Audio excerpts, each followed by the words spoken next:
It was in the big city, where Java confronts the 20th century, that we got a real shock.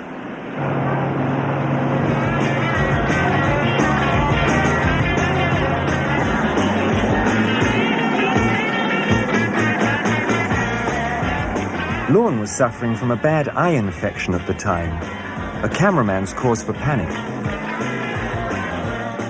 Lawrence had heard of a man who might be able to help and dragged me to him despite my reservations.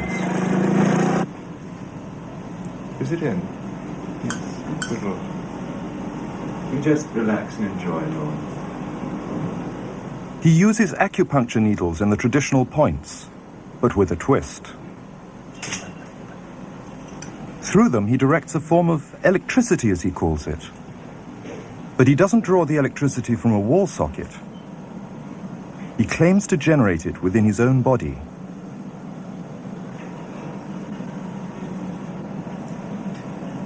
It was nothing like any acupuncture I'd ever had.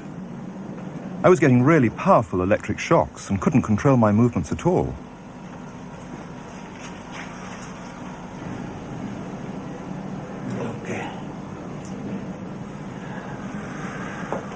He says that what he does is no more supernatural than an electric eel, which also knows how to harness its yin and yang energies.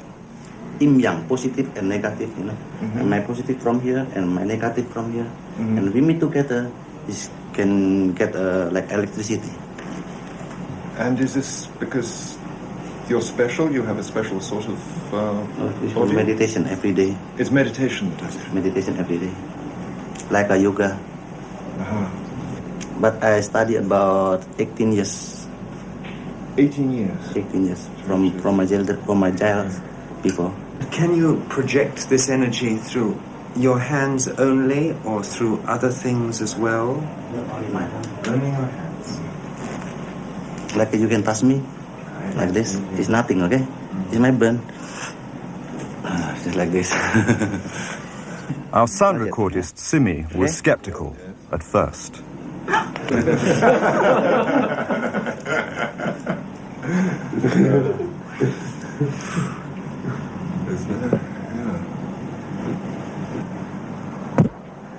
Later, he told us that anybody could learn this. God had given us all the yin-yang polarity, but it takes discipline and meditation to awaken and control it. And you must be very aware of your emotions. This energy can be dangerous. It can kill as well as heal. Then he asked for our newspaper.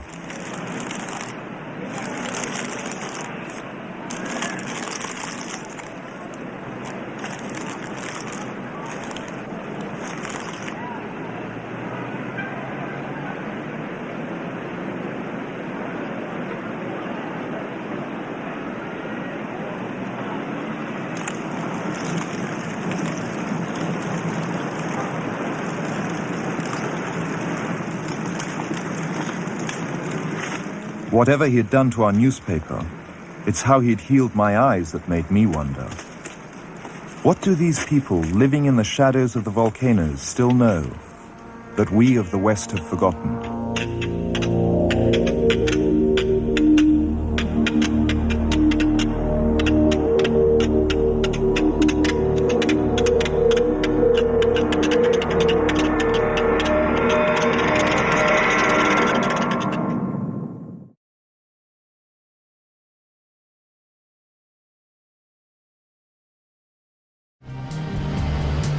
I first met him in the early 80s in a Chinatown of urban Java. He didn't want his real name or address revealed, so we called him DJ for Dynamo Jack. He was only a healer, he said, but he did direct a powerful energy generated from his own body into his patients. Sometimes he used the needles, sometimes just his hands. He called the energy Qi, and it was so strong that he usually needed a grounder to hold his patients' feet.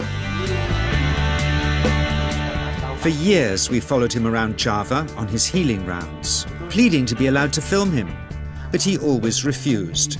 saying his powers resulted from a type of meditation with an ancient tradition of secrecy. It was only when my brother Lorne was suffering from a serious eye infection that he finally allowed us to film him in 1987. It was nothing like any acupuncture I'd ever had. I was getting really powerful electric shocks and couldn't control my movements at all. Yang positive and negative, and my positive from here and my negative from here, and we meet together, this can get like electricity. And is this because you're special? You have a special sort of It's for meditation every day. It's meditation that does it. Meditation every day. Like you can touch me, like this. It's nothing, okay? It's my burn. It's like this. For our sound recordist, it was also a shocker.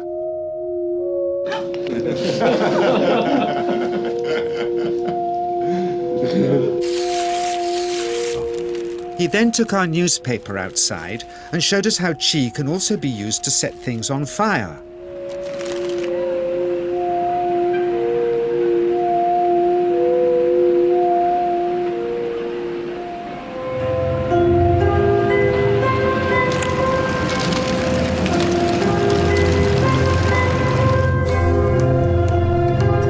When he heard we'd shown this footage in public, he was very upset and refused all our future efforts to contact him again. As the years passed, we sadly resigned ourselves to never seeing him again. My brother Lorne never did, for by 1997 he was already dead when I again found myself with DJ, now treating me for an eye problem. But it wasn't this that brought me back. He had tracked me down out of the blue and invited me to tell me a story. He had just returned from 2 years on a deep meditational journey, alone in the heart of Borneo. Amongst his revelations, he had seen, he said, how history was moving on into great change, and the old wisdom was vanishing. So he'd called me back to film just enough of him to remind us that we all have undreamed of powers sleeping within us, and that there's nothing special about him except for his training in waking them. Grounding this patient, my cameraman Joe is having to use all his weight to keep contact. The qi is pushing him away. He seems able to control the amplitude of this qi, like a dimmer switch, and it causes uncontrollable responses in the patients and their grounders.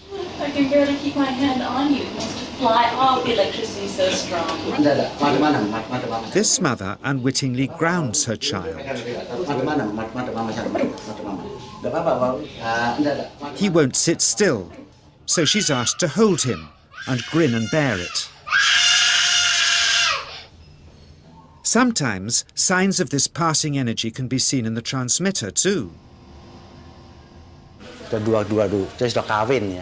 qi stuff is only the surface, he says, of the real adventure beneath in the meditational technique, which at one time, when he taught it, dozens of his students were trying to master. At private testing sessions, they'd be asked to show their progress by, in this case, trying to push brittle plastic chopsticks through a hard wooden bench. Some of them could make some dents, but only DJ can go right through.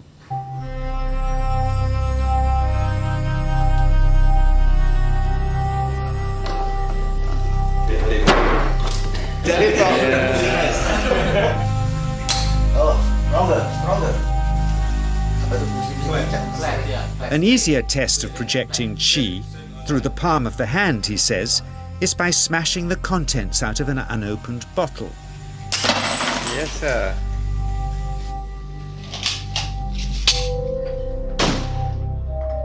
Projecting qi from the palm of the hand can also be used to resist rifle pellets, he says.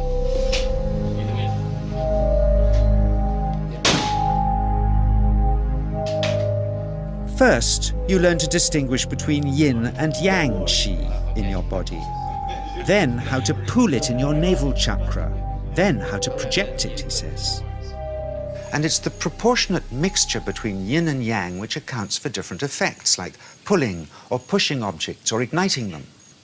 Then he gets really strange. He says that mastering yin qi is the key to the spirit world.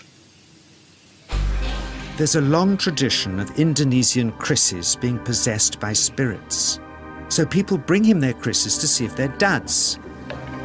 Here, he says, he doesn't manipulate matter by projecting mixtures of yin and yang qi.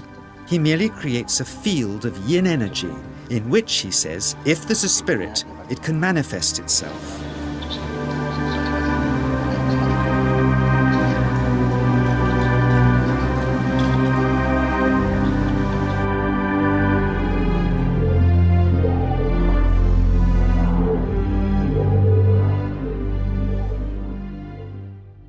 So I invited a small group of scientists back from the United States with measuring equipment to test if DJ was for real. And if so, where might this energy belong on the electromagnetic spectrum? Catherine Cook, CEO of the Mind Science Foundation in Texas. Dr. Roger Nilsson, a Swedish medic and international racing sailor. Dr. Greg Simpson, a physicist from New York's Albert Einstein University, and Andreas Polak, one of DJ's Australian students. The visitors are confident they'll uncover him as a fraud in no time. Greg is the first guinea pig, and he's uncomfortable about showing that he can feel anything at all. Dr. Roger doesn't know what to expect.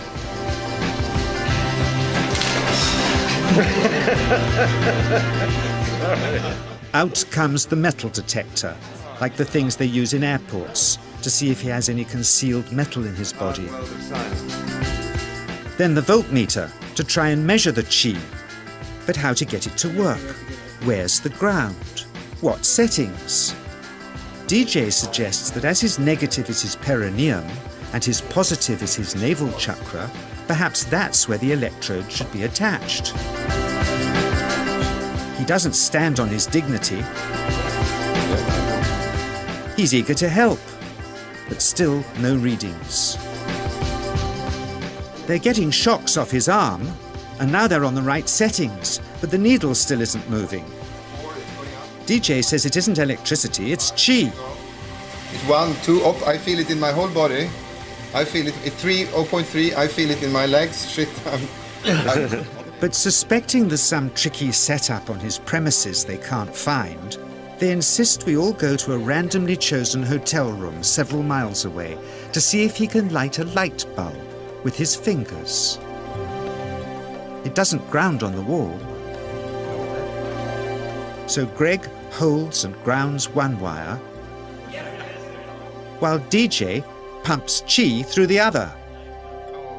The bulbs are LEDs, light-emitting diodes, which ignite in different colors according to the intensity of current. Yes. On, off, on. Brilliant. Oh, you're blinking. Things were going well. DJ was enjoying it too, until he invited us all out to lunch at his local, where he tried to push a chopstick through the table. He couldn't get it through the formica surface, so he came up through an inch of wood from underneath.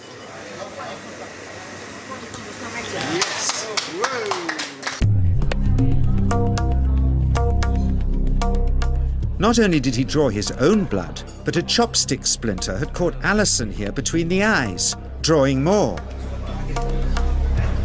The incident was laughed off apologetically, but next morning he was a different man, drawn and upset. He said he'd been visited all night by his long-dead master, raging that he'd broken the strict taboos of his sect, never to show off in public and never to cause harm or draw blood. He felt deeply chastised. All further testing and filming must end. Never again would he submit to public scrutiny, nor accept any new students. He would sink from sight and continue his healing in obscurity, as he had done since before we met him in the early 80s and had always told us was right. I realized that for science there's nothing conclusive here, Nor for me, really, who for years has felt this powerful energy flow through me and the patients I grounded for him, and seen what else he can do. Nothing conclusive, except for his healing successes and the wonderfully hard to believe.